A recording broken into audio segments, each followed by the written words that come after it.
Jadi PIA 15 ni ada kemungkinan bahawa pengundi umur 18 tahun dapat mengundi buat kali pertama sekali. Bagi pengundi muda yang tak kenal dengan Datuk Seri Anwar Ibrahim dan mungkin exposure mereka dengan Datuk Seri Anwar Ibrahim adalah sejak 2018 hingga sekarang tak habis-habis berbalah dengan Tun Dr. Mahathir. Macam mana Pakatan Harapan nak convince kepada pemuda ini bahawa Datuk Seri Anwar Ibrahim masih adalah calon Perdana Menteri yang paling sesuai sekali?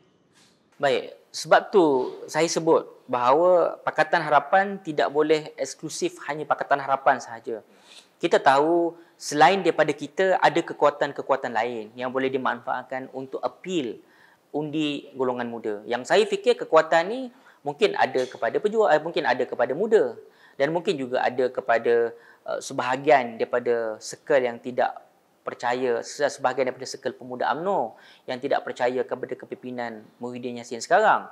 Jadi saya fikir kekuatan-kekuatan ini perlu dimanfaatkan, perlu digarap dalam satu sokongan untuk appeal undi warga muda, khususnya yang berumur 18 tahun dan ke atas lah.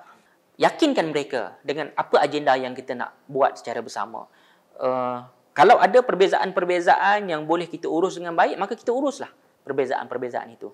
Sebab kalau kita tak bergerak ke situ, kita khawatir nanti akhirnya golongan 18 tahun dan ke atas ini tidak keluar mengundi ataupun tidak kisah untuk mengundi. Itu lebih buruklah kepada masa depan negara. Walaupun setengah orang mungkin rasa seronok sebab mereka pun tak pasti 18 tahun dan ke atas ini akan mengundi siapa. Tapi pada saya sebagai orang muda, kita sampai peringkat kita nak supaya golongan 18 tahun dan ke atas ini adalah golongan yang berbondong-bondong keluar mengundi nanti.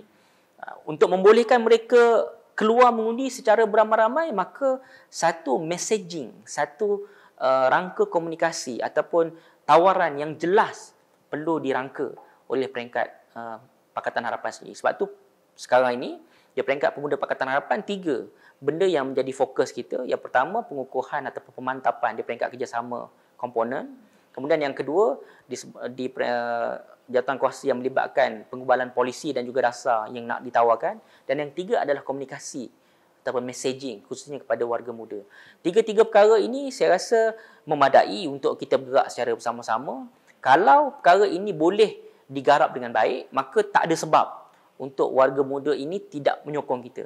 Sebab kadang-kadang orang tak kenal sebab tak tahu. Jadi apabila orang dah tahu dan mereka boleh nilai siapa yang mereka nak sokong. So itulah yang saya fikir kita boleh fokus. Jadi di peringkat Pemuda Pakatan Harapan, adakah Datuk Seri Anwar Ibrahim masih calon Perdana Menteri?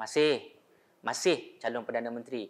Perkara itu tak ada, orang kata apa, tak ada perbezaan lah perkara itu. Cuma dari sudut mekanisme, macam mana kita nak mengambil alih pentadbiran negara. Itu ada pandangan-pandangan yang pelbagai, maka di peringkat Majlis Presiden perlu buat ketetapan dan juga keputusan.